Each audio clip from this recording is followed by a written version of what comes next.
그럼 이제 충성도를 한번 우리가 따져볼까요? 이재명 대통령에 대해서 충성도. 자, 충성도 1. 송영길 대표가 충성도는 가장 높다고 봅니다. 이재명 대통령에 대해서. 자기 것을 다 던졌을 뿐만 아니라 파리에 유학하고 있었죠. 오랫동안 계획했던 것을 실천하고 있었는데 서울시장에 떨어지고 나서 갔잖아요. 근데 얼마 있지 않아서 돈봉투 사건이 터졌어요. 그럼 대표는 이미 이재명 대통령이 당시 대표였었죠. 근데 이재명 대통령이 엄청 화냈다고 하잖아요. 송영길 전 대표에게 전화해서 당신이 와서 직접 해명하고 수습해라. 그 얘기는 뭐예요? 송영길 대표가 귀국 안 하고 계속 유학생활, 연구생활을 선택할 수도 있었는데 그 선택지를 주지 않고 당신이 직접 해명해라, 해결해라 라고 화를 냈다고 하지 않습니까? 송영길 대표가 어떤 선택을 했는지 한번 생각을 해보세요. 당시에 바로 기자들을 만나죠. 안 피하고. 그리고 귀국하겠다.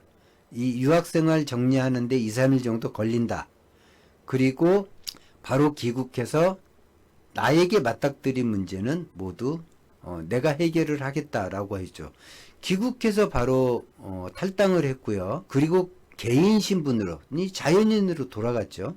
자연인으로 돌아가서 혼자 싸우고 무죄 받고 그리고 복당을 한 거예요. 그러니까 이재명 대통령이 요구했던 거, 그리고 원하지도 않았던 국회의원 보궐지역 선거 자리까지, 그런 면에서 보면 충성도는 송영길 대표를 따라갈 사람이 없죠. 그런 면에서 본다면, 그러니까 다른 의견을 낼 생각이 조금 더 없는 사람이다라고 보면 돼요. 이재명 대통령이 어떤 의견을 냈었을 때, 분명하게 냈었을 때, 설령 의견 충돌이 생기면 바로 자기 거를 접을 수 있는 사람이죠. 그쵸? 자, 그럼 이제 김민석 총리, 현재 이재명 대통령께서 픽을 한 상태죠. 충성도를 한번 볼까요? 김민석 총리도 총리 지명 사실을 4일날 오전에 알았다고 하죠. 사전에 얘기를 안 했대요. 김민석 총리에게 당신이 후임 총리야라고 지명을 해주거나 하지를 않았다는 거예요. 뭐 믿거나 말거나죠. 아무튼 뭐 그렇게 얘기했으니까 그런가 보다 하는 거죠. 근데 이분 같은 경우에는 이제 이재명 대통령이 당대표 하는 시절에 어쨌든 당대표가 모든 의원들을 다 만나고 지지자들을 만나는 게 아니잖아요. 그리고 구중 궁궐까지는 아니지만 한 3, 4중 궁궐은 되지 않겠어요. 당대표도. 그리고 일반 뭐 당대표가 아니라 그냥 대선 주자급도 아니고 대선 주자고, 그쵸? 차기에 유력한 그것도 가장 지지율이 높은 대선 주자이면서 당내에서 압도적인 지지를 받고 있는 정치인, 그런 상태의 이재명 당대표를 상당히 훌륭하게 보필을 잘 했다. 그쵸? 잘했죠? 그런데 한 가지 조금 이제 의구심이, 아까도 그 얘기를 했는데 자꾸 말이 이러면 반복이 되는데 1월 달에 해서는 안 될 메시지를 냈잖아요. 당대표에 내가 꿈을 가지고 있고 출마를 하겠다. 할 이유가 전혀 없는 이야기를 1월 달에 함으로 인해서 1월 전후 상황을 보면 민주당이 그때부터 지지자들이 갈라지고 얼마나 개판 5분 전이 됐었는지 알 수 있죠. 그 느닷없이 공치무라고 하는 단체 생기고, 이 김민석 총리가 계속해서 그런 정치를 해버리면 당대표가 되면 안 됩니다. 제가 단적으로 얘기를 하자면 누구를 죽게 만들지 몰라요. 그렇게 되면. 그리고 제가 공치무 자꾸 얘기해서 이제 어떤 분은 저한테 문자 보내서 공치무 얘기 좀 그만하라고 한 정치인도 있는데, 공치무는 해체가 아직 안 돼 있어요. 그리고 언제든지 실력 행사할 수 있는 숫자죠. 108명인가 10명인가 그렇잖아요. 그러면 108명 10명이면 민주당 내 모든 결정을 다 할 수 있습니다. 그쵸? 뭐 입법부터 시작해가지고 모든 것을 비토 세력이 될 수도 있고 주도 세력이 될 수도 있어요. 그리고 대통령을 흔들 수도 있습니다. 근데 이 세력이 저는 빨리 와해가 됐으면 좋겠어요. 한 뭐 열 몇 명 정도 그렇게 소그룹으로 해서 뭐 민생안전위원회인가? 뭐 을지로위원회 뭐 이런 것처럼 전혀 성격이 다르잖아요. 뭐 공치뭐 이름도 나는 정말 이해가 안 돼. 아니 이재명 대통령님을 위한다고 하면서 이재명 대통령님을 거의 사지로 모는 거 아니에요. 무슨 공수처야. 국민들이 어떻게 보겠어요. 아이고 난 도대체 왜 그런 뻘짓들을 하는지를 모르겠어요. 지방선거에서 장동혁이가 공수처 얘기 그 국민의힘 의원들도 다 그 공격할 때 변변하게 답변 한마디 한 사람이 없어요. 민주당에서. 그 답변도 못하는 짓거리를 왜 하냐고 도대체. 우리 지지자들 사이에서는 당연하죠. 공소 취소하는 게. 근데 표를 주는 민주당 지지자는 민주당이 줄 거고 국민의힘 지지자는 국민의힘에게 줄 텐데 양쪽 다 지지하는 사람이 아닌 흔히 얘기하는 중도층 국민들 말이에요. 그 사람들이 어떻게 생각하느냐를 생각하고 이름을 만들든 특검안을 제출을 하든 뭐를 해야지. 지방선거를 앞두고 또 얘기가 약간 샜어요. 그리고 정청래 현 당대표, 저는 당대표 정청래 이 양반이 이재명 대통령에 대해서 충성심이 없다? 그렇게 보지 않습니다. 누구만큼 충성심이 있어요. 이분도. 근데 우리가 지금 얘기하는 충성심은 시나 죽은 이런 충성심이 아니라 정치적으로 이재명 대통령을 정말 존경하고 그 선택을 또 존경하고 잘 됐으면 좋겠다. 내가 할 수 있는 만큼은 뒷받침해야 되겠다. 라는 생각을 하고 있는 정치인이라고 봅니다. 그리고 이재명 대통령이 당대표 시절에 체포동의안 가결됐었죠. 그 매불쇼에서 이재명 대통령이 직접 얘기한 거 있잖아요. 그때 최고위원들하고 전부 다 상의해서 자기 체포 부결시켜달라고 일부러 얘기했다. A, B, C, D 전부 다 짜놨었다. 그때 이제 이재명 대통령이 얘기한 그거를 정청래 현 당대표도 똑같이 얘기했었거든요.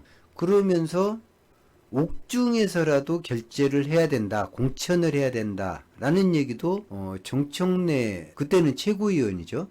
최고위원이 얘기를 했었고, 그러니까 우리가 이렇게 생각을 해보면 이재명 대통령까지 오는 이 기간 안에서 생사고락을 같이 한 사람들은 의심을 하면 안 돼요. 그런데 정치인이기 때문에 우리가 또 이해해 줄 만한 것이 많죠. 정치인이잖아요.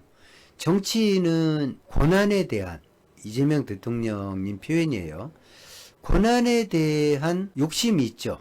좀 더 큰 권한을 갖고 싶어 하는, 그걸 나무랄 수는 없는데, 이제 이게 지지자들하고 또 이제 저 같은 사람의 인식하고는 충돌을 하는 거죠. 이해는 하지만. 저는 제가 처음에 얘기했던 것처럼 차기 대권에 대한 꿈이 기본적으로 강렬하지 않은 사람이 당대표가 되어야 한다. 라는 생각을 하고 있어요. 차기 대권을 꿈꾸는 사람이면 이재명 대통령이 약점을 보이게 되면 짓밟아서 차별화를 시도하려고부터 하겠죠. 나중에. 지금은 불가능한 일이겠지만 이런 얘기는 안 하는 게 좋은데 그런 사람은 돼서는 안 된다고 봐요. 그래서 차기 대권에 대한 갈망이 큰 사람은 당대표가 안 됐으면 좋겠는데 셋 중에 누가 차기 대권에 갈망이 큰지 저는 모르겠습니다. 솔직히. 그리고 제가 생각하는 차기 대권, 이게 연임이 안 됐을 때 대권 주자는 이 세 명에서는 없습니다. 그 이 세 명은 그 정도의 급이 된다고 생각하지 않아요. 저는 이 세 분 혹시 이 방송 보시면 죄송합니다. 근데 이 제 생각이니까 세 분이 이게 이 궁금티가 생각할 때는 세 분이 차기 대권을 노릴 만큼의 급은 되지 않는다 라고 생각한다는 겁니다. 제 판단에. 여러분이 실제로 급이 안 된다가 아니라 그러니까 오해는 하지 말아 주시고, 뭐 혹시라도 힘이 있다고 해서 저를 어떻게 이렇게 하실 생각은 안 하셨으면 좋겠어요. 정청래, 송영길, 김민석 이 세 분들도 지금 뭐 메시지 내는 거 보면 메시지에 특정 의원 막 이름 거론하고, 최근에 이제 이 정청래 당대표 그랬죠. 송영길 전 대표도 뭐 그런 성향이 아주 짙죠. 김민석 총리는 그런 의견을 밝힌 데 가가지고 좋아요 누르고 다니고, 이제 본인은 직접 안 했다고 하지만, 이제 그런 거 그만하시고, 지지자들도, 서로에게 깎아내려가지고서 자기가 지지하는 후보자가 조금이라도 나아졌으면 좋겠다. 이렇게 하기보다, 제가 오늘 많은 얘기를 했잖아요. 정청래 당대표 장점 정말 많습니다. 그러니까 정청래 당대표를 지지하시는 분들은 좋은 점을 가지고서 어필을 해주셨으면 좋겠고, 김민석 총리 좋은 점 많습니다. 아니 어지간하게 똑똑해서야 국내 변호사, 그 다음에 미국의 변호사, 그 다음에 중국에서의 학위인가요? 어떻게 그걸 다 할 수 있어요? 어지간한 머리로 못합니다. 불가능해요. 그리고 어수선한 상황에서 총리가 됐잖아요. 그런데도 정부에서 뭐 며칠 정도만 혼란스럽다, 뭐 너무나 이렇게 막 파기한 게 많아서 라고 했지만, 진용이 갖춰지기 전부터 전체가 상당히 안정적으로 굴러가게 했잖아요. 정부가. 김민석 총리 대단한 사람입니다. 그런 걸 보면 대단한 거에 비해서 존재감이 좀 약할 뿐이지, 국민에게 각인되는. 그 송영길 뭐 전 대표 대단한 사람이죠. 사실 저런 분 다시 찾기 쉽지 않습니다. 정치사에 몇 명 나오지 않을, 대부분 다 눈치 자자라하고 자기 살 길 찾아요. 정치인들 보면 뭐 민주당, 뭐 국민의힘 할 거 없이 상당수가 그러는 모습 봐왔잖아요. 근데 그러지 않는 사람의 대표 주자로 보면 돼요. 송영길 같은 경우에는. 그 뭐 민주당에 대한 애착, 애정 뭐 이런 거 의심할 필요 없고요. 그리고 뭐 자기 주장은 할 수 있는데 정책 방향에 대한 거라든지 민생에 관한 부분이라든지 이런 거에서 대통령하고 부딪혀서는 안 된다고 보거든요. 그리고 댓글이 있네요. 의리의 사나이 하나님, 핸들님이 목소리도 잔잔하시고 넓은 해안으로 풀어주시니 진짜 마음이 좀 풀립니다. 어유 왜 이리 정치 아직 좀 깔끔히 못하고, 세 사람에 대한 것들도 다시 생각하게 해주십니다. 감사합니다. 아이고, 제가 감사하죠. 모피어스님, 비서실장 뽑는다면 충성도를 말씀하시는 것이 맞습니다. 당대표를 그걸로 판단하는 데는 무리가 있어 보여요. 예, 무리가 있죠, 당연히. 그래서 제가 전제를 달았지 않습니까? 우리나라 현재 상태를 볼게요. 자, 집권한 지 1년 됐습니다. 내란 재판은 아직 진행 중이죠. 끝나려면 아직도 한참 남았어요. 내란 세력들은 아직 굳건합니다. 그런 상황에서 지금 국내 정치가 이어지고 있습니다. 그렇죠? 그리고 국제적으로 보면 중동 전쟁이 조만간 끝날 것 같아요. 네타냐후가 레바논을 다시 폭격해가지고 서명이 뭐 늦어지네 어쩌네 하고 있는데 곧 끝날 것 같고요. 뭐 트럼프가 쌍욕하지 않았습니까? 그 악시오스하고 인터뷰하면서 상황 판단도 못하는 머저리라고 네타냐후를 빗대가지고. 그리고 이 네타냐후가 폭격하기 전에 트럼프가 푸틴하고 전화 통화를 했죠. 뭐 둘이 통화할 얘기가 뭐가 있겠어요.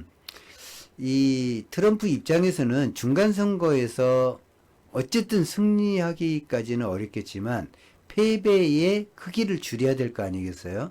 그러려면 실적이 필요하고, 실적 중에 가장 근사한 것이 우러 전쟁 끝내는 거하고, 중동 전쟁은 끝낸다고 해서 지금 지지율이 반등하기는 좀 어려울 것 같고요. 우리나라로 예를 들면 뭐 반등할 수도 있을 것 같긴 해요. 윤석열 그 그 내란 세력들이 저렇게 설치는 거를 보면 뭐 미국도 비슷하지 않나 생각을 하니까 트럼프가 또 당선되고 저 짓을 하는 거겠죠. 그 어느 정도는 뭐 회복된다고 보고, 그래도 우러 전쟁을 끝내버린다라고 하면, 그리고 우러 전쟁이 끝나는 것이 서유럽 국가들에게서 지지를 받는다라고 하면 상당히 도움이 되겠죠. 근데 지금 트럼프가 하고자 하는 것이 서유럽 국가들하고 좀 차이가 있고, 왜냐면은 트럼프는 푸틴이 원하는 방향으로 종전을 지금 추진하고 있잖아요. 점령지를 그대로 다 내주고 우크라이나 병력을 어느 정도 좀 줄이고, 대신에 나토 가입은 안 시키고 유로존 가입은 유로존 회원국들이 판단해서 결정할 문제고, 이 정도면 거의 뭐 푸틴이 완승했다고 봐야죠. 그렇게 된다면 뭐 아마 트럼프는 푸틴이 망가지는 걸 절대 그 꼴은 못 볼 거예요. 제 생각에. 그냥 그런 사람들이 있어야 자기의 위치가 지켜진다고 생각하는 사람이기 때문에, 트럼프가 이제 그런 상황에서 당대표를 뽑는 거예요. 그 우리나라가 이재명 대통령이 뭘 하나를 하려고 하더라도, 그러면은 자, 여론전을 한다. 여론전 필수지 않습니까? 어쨌든 진영이 갈라져 있으니까 그걸 누가 해요? 정부가 해야 될까요? 당이 해야 되겠죠. 그렇죠? 당이 해야 됩니다. 때로는 당이 엄청난 부담을 가질 수 있어요. 그런 거에 대해서. 그리고 여론을 만들기도 해야 됩니다. 왜냐하면 정책에 대한 지지도를 높여야 되니까. 그리고 추진하고 있는 정책을 널리 퍼뜨리는 것도 해야 돼요. 정치인들 입보다 빨리 퍼지는 게 없잖아요. 그럼 정치인은 다 정당에 모여 있는데, 근데 여기에서 당대표가 다른 방향을 설정해 버리면 약간 심각해지지 않겠어요? 한 예를 들어서 전작권 전환을 2028년에 가져오려고 한다. 2028년 초냐 중기냐만 놓고 지금 조율하고 있다. 이렇게 정부에서 추진하려고 하는데, 갑자기 민주당에서 좀 더 신중하게 생각해야 되지 않느냐, 환수에 대해서 이렇게 얘기했다고 한번 해보세요. 틀린 얘기기도 하지만 정부가 뭐가 돼요? 그러면 정부하고 여당하고 쌈질하는 것밖에 안 되잖아요. 그렇게 되면 한순간에 명분이 사라져 버리는 거예요. 진짜 주권을 가져오는 게 정당한데, 아니 정부 여당도 회의적으로 생각하는 정부안, 무슨 힘이 있겠어요? 거기에다가 국민의힘에서 주한미군 철수, 한미동맹 약화 뭐 어찌고 저찌고 떠들면 그냥 나가리 되는 거지. 이런 것 때문에 제가 이제 아까 충성심이라고 그렇게 표현을 했던 거예요. 이재명 대통령이 추진하는 것 중에 정말 저건 나라에 도움이 안 된다라고 하는 게 있을 수 있어요. 그쵸? 저도 있을 수 있다고 생각합니다. 뭐 신이 아니잖아요. 어떻게 전체가 다 옳아요. 그리고 이재명 대통령이 최근에 지지자들에게 사실 좀 우려를 안겨준 것도 사실이에요. 뭐 다 아니다, 그럴 리 없다, 뭐 이렇게 할 필요 없어요. 이재명 대통령님 나약한 사람인데 특정한 의지 부분에서 굳건한 사람이고 총명한 사람이죠. 예, 나약해요, 우리들처럼. 제 입장을 말씀드리면, 이번에 그 일본 순시선이 우리 독도 해역에 들어와서 3박 4일 동안 우리 해경하고 무장한 채로 레이저 조사하고 조사한 채로 서로 대치했잖아요. 3박 4일 동안 우리 해역 안에 들어와서.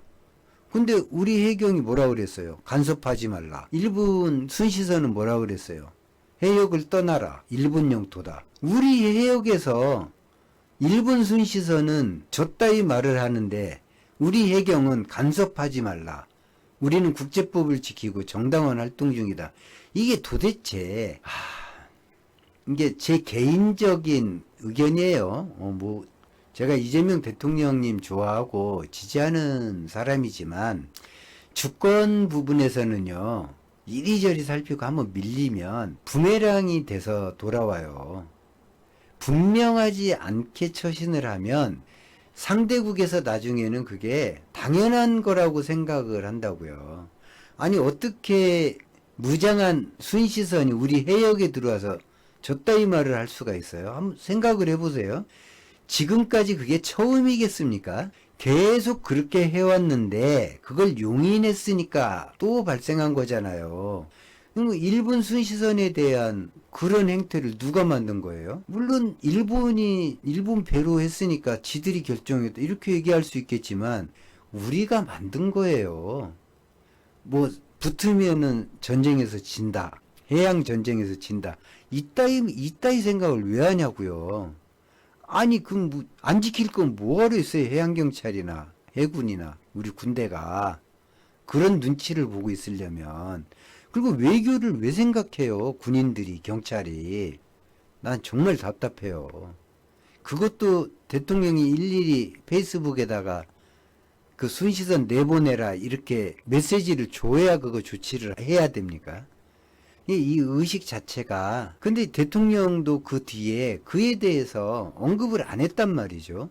저는 좀 서운했어요. 솔직히. 양보하면 다음에 또 들을 텐데. 전에는 가만히 있다가 왜 이번에 지랄하냐고 그러면 뭐라 그럴 거예요. 대륙붕도 사실 마찬가지 아니겠습니까? 대륙붕 우리 해역이잖아요. 제7광구로 유명하죠. 거기에 말뚝 하나 박는 걸 못하고 있어요. 일본하고의 맺은 협정 위반이래요. 아니 어업협정이나 뭐나 일본 지들 원하면 다 깨버리잖아요. 미국은 안 깨나요? 우리하고 FTA 맺은 것까지 다 깨고서 뭐 투자 3,500억 달러 해라. 근데 우리는 그까지 그 대륙붕에 맺어 있는 그거를 못 깨가지고 우리 주권에 대해서 아무런 조치를 못한다. 잘못된 거죠. 아니 무슨 주권행위를 가지고서 무슨 깊은 뜻이 무슨 놈의 깊은 뜻이 있어요. 습관이 돼 있는 거죠. 지금까지 그래 왔으니까. 아니 지금 상태에서 분쟁이 나면 한국에 뭐가 이루냐. 아니 우리 주권을 뺏겨가면서 뭐 이로운 걸 뭘 찾아요. 주권보다 이로운 게 뭐가 있어요. 주권 지키는 것보다. 한번 불편해지지 않으면 절대 우리 위치를 못 갖는다고요. 제가 영상에서 그런 얘기 많이 했죠. 일본이고 중국이고 어디고 간에 지금까지 계속 불편해왔던 것이 있다면 그러면 우리가 불편해지는 것을 감수하지 않고서는 한두 번 감수하지 않고서는 절대 바른 자세로 돌아오지 못해요. 얼마나 우습겠어요. 대한민국이. 한번 생각을 해보자고요. 대륙붕 이야기 우리 지금 이재명 정부에서 대자라도 꺼냈나요? 꺼낸 적 없잖아요. 대표 시절에는 여러 번 꺼냈습니다. 근데 지금은 시기가 아니다라고 판단하는 것 같아요. 저도 거기에는 동의를 합니다. 그런데도 어쨌든 해양법이 바뀌잖아요. 그냥 아야소리 못하고 뺏기게 생겼는데 그게 좀 초조해요. 사실 저 같은 경우에는. 그래서 좀 대통령이 아니더라도 누가 좀 나서줬으면 좋겠고, 솔직히 국민의힘이 야당이니까 이런 거에 나서줘야 되거든요. 보수다고 하잖아요, 스스로. 이런 거는 보수에서 하는 거거든요. 아이고, 어디 진짜 재수가 없으려니까 그딴 놈들이 보수라고 차고 앉아가지고, 아휴, 정말 속이 터져요.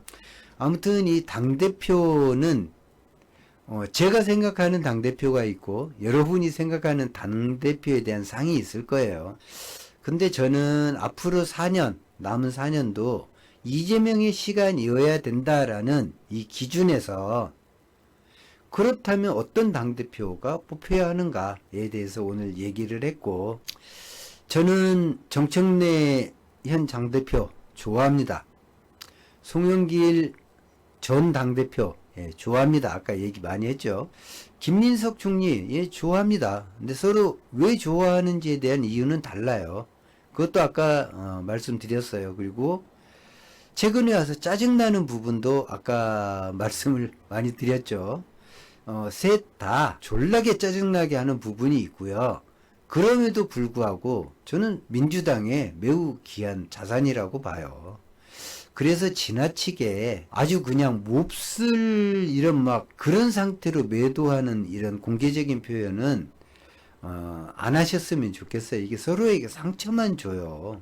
그리고 민주당 지지자가 아닌 사람들이 봤을 때 민주당을 어떻게 보겠느냐를 판단을 해주셔야 돼요. 그 판단을 우리 지지자들이 못하면 2028년 총선, 그 다음 2030년 대선, 필패라고 보면 되겠죠. 민주당 지지자들이 외부에다가 우리 민주당은 이런 쓰레기들만 모였어라고 내내 얘기하다가 그때 가가지고 지지해주세요 할 수 있나요? 그러면 안 되잖아요. 좀 멀리 보고서 우리가 댓글도 쓰고 의견도 표출하고 그럼에도 불구하고 뭐 막 이상한 이런저런 이야기를 쓰는 사람들이 있으면 아니 적극적으로 신고했으면 좋겠어요 저는. 그리고 그런 사람들에게 이렇게 좋아요든 뭐든 반응 안 하면 정말 좋겠고요. 정청래는 지금껏 단 한 번도 지 맘대로 한 적이 없어요. 오직 당원만 보고 가는 분입니다. 이거는 잘못됐어요. 1인 1표제는 정청래가 당대표가 되면서 공약으로 내걸었던 거고 그걸 지킨 거예요. 지 맘대로 한 겁니다. 잘했다고 얘기하는 거예요. 지 맘대로 하는 거하고 제가 말씀드리는 건 뭐냐면 이재명 대통령이 어떤 정책을 추진을 국내외를 상대로 한단 말이죠. 근데 그것에 대해서 전폭적으로 지지를 하고 의견이 다르면 조용히 물밑에서 자기 의견을 전달하고 조율하고 이런 사람이 돼야 된다라는 거예요. 그 이재명 대통령이 국내외에 어떤 정책을 발표하고 추진하는데 아니 무슨 여기저기 페이스북이고 어디고 간에 뭐 자기 의견은 다르다라는 걸 공개적으로 막 떠벌려 버린다. 이런 당대표가 되면 안 된다라는 거예요. 그리고 이 정청래, 송영길, 이 김민석 총리 세 분 다 그런 식의 정치는 앞으로 하면 안 된다. 그런 얘기를 드렸습니다. 아이고 오늘도 어영구영 1시간 50분을 제가 방송을 했네요. 좋아요 아직 안 눌러주신 분 계시면 좋아요 눌러주시고 그리고 원래 제가 이렇게 채팅 이 창을 써놓고서 여러분하고 여러분 댓글하고 막 얘기를 하면서 막 이제 글씨를 이렇게 써가면서 이런 거 막 하더라고요. 다른 라이브 채널 보니까. 그래서 와 이거 어떻게 하지 하다가 알게 됐어요. 그래서 이런 솜씨도 좀 보이고 싶었는데 실패했습니다. 오늘 방송 여기서 종료할게요. 네, 오늘 와주신 분들 정말 고맙고요. 내일 5시 반에 제가 뭐 몸이 이상해지지 않는 이상은 다시 찾아뵙겠습니다. 제가 당분간은 5시 반에 매일 라이브를 하려고 하고요. 라이브 방송하는 거에 대한 두려움을 어제 오늘 하면서 많이 극복했어요. 네, 여러분들 고맙고요. 예, 내일 다시 뵐 수 있었으면 고맙겠습니다. 고맙습니다.